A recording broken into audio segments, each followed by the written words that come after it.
nascer, morrer, renascer ainda e progredir incessantemente, tal é a lei. Um dos princípios básicos, encarado pelos espíritas como um dever, é a prática da caridade, conforme ensinada pelo Cristo. Assim entendida como aquele ato de amor desinteressado que socorre, ampara, compreende e soergue o necessitado. Desse modo, em geral, todas as casas espíritas possuem grupos de trabalhos dedicados a essas tarefas. Para falar a respeito do trabalho assistencial dos espíritas na região da Vila Nasser, nós convidamos o presidente do Centro Espírita A Caminho da Luz, Jorge Velasco. Jorge, em que consiste o trabalho de assistência social lá do A Caminho da Luz? O Grupo Espírita A Caminho da Luz foi fundado em 14 de agosto de 1980. Logo, em 1982, nós fundamos o trabalho da Casa da Sopa. Todos os dias, de segunda a sábado, às 11 horas da manhã, em ponto, nós servimos um prato de sopa, ou tanto quanto as crianças conseguirem tomar. Muito bem. E além da sopa, tem outras atividades lá, né? Mais tarde, sob a influência de companheiros profissionais da área, nós fundamos o ambulatório médico e odontológico, onde um grupo de companheiros da nossa cidade, de boa vontade, se deslocam todos os sábados, em torno de 7 horas da manhã, onde são atendidas, no período entre 7h30 às 11 horas, em torno de 35 a 40 consultas e atendimento odontológicos. E esses médicos e dentistas trabalham assim gratuitamente? Não só trabalham gratuitamente, como muitas vezes levam material do próprio consultório odontológico. Que beleza, hein? É um trabalho realmente de amor. Muito bem. Tem mais alguma coisa que vocês trabalham lá, ô Jorge? Recentemente, um grupo de senhoras fundou um trabalho com o nome de Apoio à Gestante, Incentivo à Maternidade, onde elas reúnem todas as sextas-feiras, às 2 horas da tarde, servem um chá, tem a presença de psicólogas, onde elas procuram levar aquela mensagem de bom ânimo àquela mãe grávida da periferia, que muitas vezes está rejeitando o próprio filho, porque é o 4º, 5º filho. Serve-se um chá. Há a presença também de profissionais médicos que dão aula a respeito dos primeiros atendimentos com o bebê. E durante esse tempo, 1 hora e meia, as mães confeccionam os enxovais junto com o grupo dessas senhoras. Que coisa interessante, une o útil ao agradável, né? Corretamente. Muito bom. Mas eu soube que vocês têm lá um trabalho que é a menina dos olhos do grupo A Caminho da Luz. Conta pra gente o que é isso e como é que surgiu, Jorge? Em meados de 1989, nós tivemos a oportunidade, em uma das viagens nossas a Uberaba, de estar junto com o Chico Xavier no interior da sua casa. E conversando com o Chico a respeito das nossas tarefas, que na época já achávamos que não suportaríamos a carga de trabalho, ele nos deu a sugestão para que fundássemos uma creche. E a partir daí, então, nós começamos a trabalhar em torno da fundação desta obra. Que beleza. Então, o Chico deu a ideia da creche. Corretamente. E vocês já construíram a creche, as nossas câmeras estão mostrando, é um trabalho realmente maravilhoso, muito bonito, uma obra bem grande do ponto de vista físico, né? Eu perguntaria, qual a capacidade de abrigo para as crianças nessa creche, Jorge? Esta creche, se nós formos ocupar toda a área disponível, a área quadrada de obra, é em torno de 250 crianças. Mas, a princípio, a nossa vontade é iniciar um trabalho, passo a passo, atingindo aí em torno de 100 a 110 crianças. Uma capacidade natural, tranquila, para realmente valorizarmos essa criança, não só na questão da alimentação, na questão do amparo diariamente, mas também procurando fazer com que esta criança veja outros horizontes. Agora eu vou fazer uma pergunta para você, Jorge. Você recebe, assim, alguma subvenção, algum auxílio do poder público, do Estado, do município ou da União para realizar todo esse trabalho lá? Nós recebemos o apoio no que diz respeito ao ambulatório médico e odontológico. O Estado nos oferece os materiais, os medicamentos. Com respeito à construção da creche, até o presente momento, foi fruto do trabalho do Grupo Espírita Caminho da Luz e da comunidade espírita de Campo Grande e da sociedade em geral. Muito bem, quer dizer que o pessoal, além de fazerem promoções para a construção das obras, depois vão trabalhar nas obras. Isso é muito interessante, hein? É um trabalho árduo, realmente merece os nossos aplausos, hein, Jorge? Mas a gente sabe que o espírita não vive de aplausos, né? Exatamente. Agora, Jorge, pelo que eu estou sabendo, você tem, assim, muita amizade, muita intimidade com o Chico Xavier. Você parece que já fez umas 40 visitas ao Chico Xavier. O que você tem a contar, assim, rapidamente, só para a gente encerrar, porque as pessoas ficam curiosas, eu também fico curioso, para saber a intimidade do Chico Xavier, como é que é a casa dele, como é que é lá, já que é tão difícil esse contato, né? E você vem visitando ele já há vários anos, né? Tem uma amizade já bastante profunda. Você conhece, assim, como é que é o Chico na intimidade, em rápidas palavras, e vou deixar já o convite para depois a gente tratar desse assunto com mais profundidade. Mas fala alguma coisinha para a gente hoje. O Chico, na realidade, tanto publicamente como na sua intimidade, nós poderíamos chamá-lo do homem-amor. Nós tivemos a oportunidade, na primeira visita ao Chico, em 1974.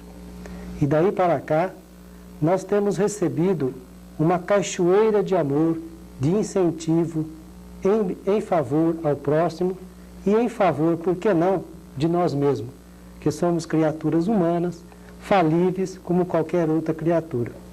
O Chico é uma criatura que você estando perto dele, você não para de rir. Quando ele abre a boca na sua intimidade, ele faz você rir, ele faz você cantar. Então, é realmente uma criatura admirável. É alegria em pessoa, né? Exatamente. Muito bem. Além do amor, é alegria. Claro, porque o amor traz alegria, né? Justamente. Bom, Jorge, infelizmente o nosso tempo se esgotou para esse bloco, né? E você está à vontade para deixar a sua mensagem final para as pessoas e fica aí o convite reforçado para numa próxima oportunidade a gente falar acerca do Chico. Positivo? Positivo. O que nós gostaríamos de registrar que ao longo desses 15 anos, nós não vimos passar esses 15 anos de trabalho. E gostaríamos de deixar a nossa mensagem a todos que o que nós precisamos é, acima de tudo, ter boa vontade. Um trabalho devagarinho, passo a passo, se constrói algo belo, bom e útil à humanidade. Jorge, muito obrigado pela sua presença aqui em nossos estúdios. Aprenda a sorrir para estender a fraternidade. Carregue suas frases com baterias de compreensão e otimismo. André Luiz. Sugestão literária. A Cleusa Rezende leu e adorou o livro que ela vai nos sugerir hoje. Vejamos o que a Cleusa vai comentar sobre mais uma obra do valoroso Divaldo Franco. Alcides, de fato, não somente porque sou espírita, mas o livro é ótimo.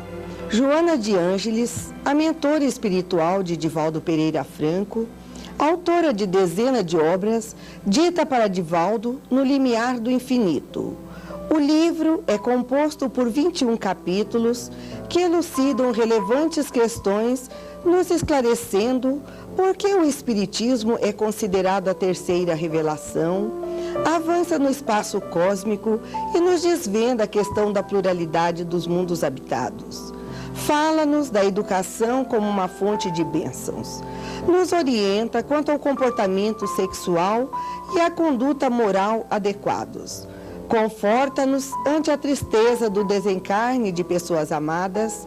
Aborda com muita lucidez o campo da obsessão e, consequentemente, o da desobsessão.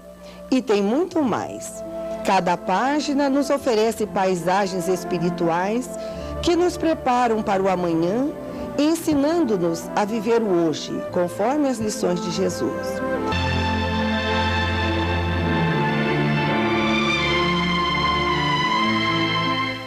Eduque a voz para que ela seja a moldura digna de sua imagem. Converse motivando as pessoas para o bem a fazer. André Luiz. A simpatia e a antipatia em relação a pessoas que mal conhecemos nos intriga. Mas quando se trata de modo semelhante dentro da nossa própria família? Por que será que às vezes nos sentimos mais à vontade com um determinado familiar e com outro o relacionamento é difícil? Chega a ser mesmo pesado, como costumamos dizer. Contudo, não precisamos carregar um complexo de culpa por isso. Notadamente quando essas impressões brotam espontaneamente de dentro de nós. Porque na nossa vida diária, em sã consciência, quem de nós não gostaria de cultivar um sentimento melhor? Evitar esse sentimento de animosidade gratuito. Porém, ele surge independentemente da nossa vontade. Será então possível mudar essa situação? Como devemos reagir diante dela? E, sobretudo, como explicar essas sensações estranhas? Elifas, o fato de duas pessoas se encontrarem na atual existência e sentirem uma atração recíproca, significa que já se conheciam de outras encarnações? Sim, sem dúvida pode acontecer o fato de que essas pessoas tiveram uma convivência em vidas pregressas e que hoje estão novamente juntas, e como a convivência naquela vida anterior tenha sido edificante, eles guardam entre si a simpatia e o resultado daquela convivência. E o contrário, quando é uma antipatia gratuita, assim, significa que foram inimigos essas duas pessoas? Provavelmente tenha acontecido algo de ruim durante existências passadas, não é? Se você me permite, eu tenho um testemunho que pude observar na nossa luta espírita, de um pai que, muito aflito, porque decorrido 10 anos de ele já ter recebido em seu seio um filho, este filho não gostava dele, não tinha por ele qualquer simpatia, pelo contrário, apresentava uma grande aversão, muito embora ele tenha despendido todos os esforços no sentido de angariar a simpatia do filho. E com a mãe era exatamente o contrário. Ele tinha pela mãe um sentimento extraordinário e muito bonito. Estaria aí aquela frase do Cristo que disse: farei nascer em seus familiares os seus inimigos? Com certeza. Dando continuidade então a esse testemunho que eu comecei, nós observamos, tivemos a oportunidade de receber a informação de que aquele casal em vidas pregressas e esse rapaz tiveram um relacionamento onde os dois, o pai e o filho, disputavam o amor daquela mulher em existências anteriores. E acabaram por se degladiar num duelo fatídico em que aquele garoto veio a ser a grande vítima do duelo. E o homem, então, o sobrevivente, vamos dizer assim, acabou ficando com a mulher. Decorridas essas encarnações, ele recebe em seu seio aquele filho, pronto para resgatar todo o mal que eles cometeram, né? E ela veio com a função de mãe daquele garoto. E comprovadamente se vê ali o fato de haver uma aversão, como o pai mesmo relatava e testemunhava, ser muito grande, e que ele já estava no limiar do desespero porque o filho realmente não gostava e não o respeitava mesmo. Impressionante, né? Agora, isso foi uma reminiscência de uma encarnação passada, que veio então nascer no seio da família, aquele que teria sido o inimigo do então hoje pai, né? Pode acontecer ao contrário, por exemplo, uma pessoa que é inimiga hoje, nessa encarnação de outra, desencarna e como espírito pode ficar assim a perseguir o seu desafeto? Ah, com certeza, nós encontramos muitas situações dessas, né? Que são espíritos que desencarnam levando uma insatisfação, uma revolta de se julgar prejudicado por atos praticados por pessoas que hoje elas têm como inimigos. Pois bem, essas pessoas, esses espíritos hoje, que se prendem a esses pensamentos, acabam por ultrapassar até os sentimentos ou as manifestações da antipatia, chegando mesmo ao grau de revolta e de inimizade, até o grau mais elevado que se possa conhecer entre nós. Ele fazia a chamada incompatibilidade de gênio, que é motivo de separação de muitos casais. Isso existe? Há condições de ser superado? A incompatibilidade de gênios, né? Nós devemos observar o seguinte, que nós, seres humanos, agimos e reagimos uns sobre os outros através da força do nosso pensamento. E essa força de pensamento faz com que se cria e se transforme e se destrua ideias. Quando num casal que está unido pelo laço do matrimônio, aquela força que os levou a essa união não existe mais, ela dá margem a se originar exatamente forças mentais que vão levar ao contrário, ou seja, a dissolução desse casamento. Pois bem, vulgarmente a nossa língua fala incompatibilidade de gênios, mas na realidade são as forças mentais de uma das partes ou de ambos que levam a tentar mudar aquela situação e buscar novos horizontes. A incompatibilidade de gênios, portanto, ela existe, não de forma simplificada como se vê, mas alguma coisa que provém das forças mentais que nós emanamos. Nesse caso, o que o casal deve fazer? Separar não tem jeito ou tem alguma forma de se conciliar e continuar vivendo juntos? Nós acreditamos, e pelo que nós aprendemos do que o Cristo nos ensinou, é que nós devemos procurar superar e buscar o entendimento através da indulgência e, por que não, até mesmo da caridade. Entretanto, quando esse relacionamento atinge um grau onde não há mais possibilidade da convivência, a solução é a separação mesmo, a fim de que não se prejudique o trabalho edificado até aquele momento. Agora, outra pergunta, Elifas. No caso, há situações em que um espírito desencarnado ou vários espíritos possam provocar essa dissensão entre duas pessoas, essa animosidade?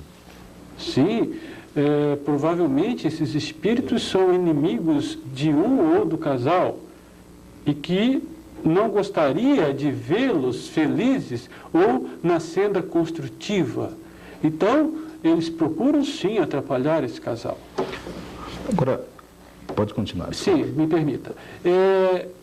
Cabe, então, às pessoas não estabelecerem uma frequência mental, vamos dizer assim, que vá de encontro às emanações negativas que vêm desses espíritos. Eles devem, sim, estabelecer sempre um pensamento positivo e construtivo do seu lar, da sua vida e das suas obrigações. Agora, há uma situação curiosa. A gente, às vezes, conversando com um solteirão ou uma solteirona, né? E pergunta, poxa, você não casou ainda? Então ela diz assim, ou ele, né, diz assim, eu não encontrei ainda minha alma gêmea. Existe alma gêmea, Elifas? Alma gêmea.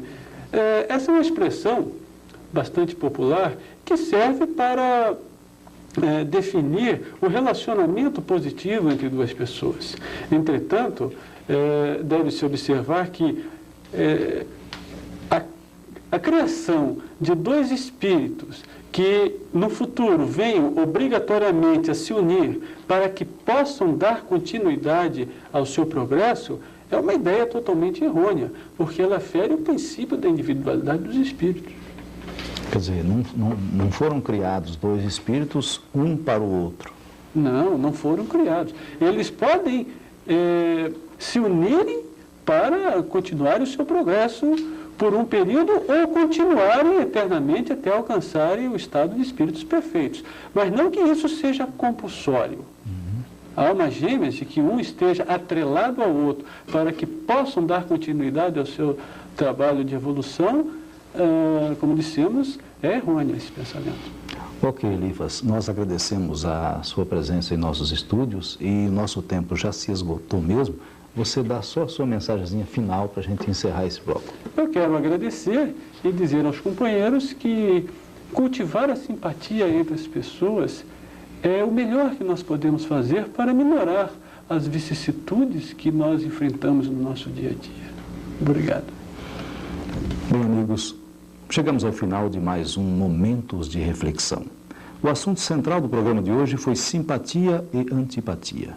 Como sempre fazemos, trouxemos à sua reflexão mais um tema palpitante daqueles que fazem o nosso dia a dia, enfocado sob uma ótica nova, sob a visão que transcende os estreitos limites da carne e nos propicia enxergar as coisas de um posto de observação situado acima dos acanhados horizontes da Terra. Visão essa que a doutrina espírita proporciona.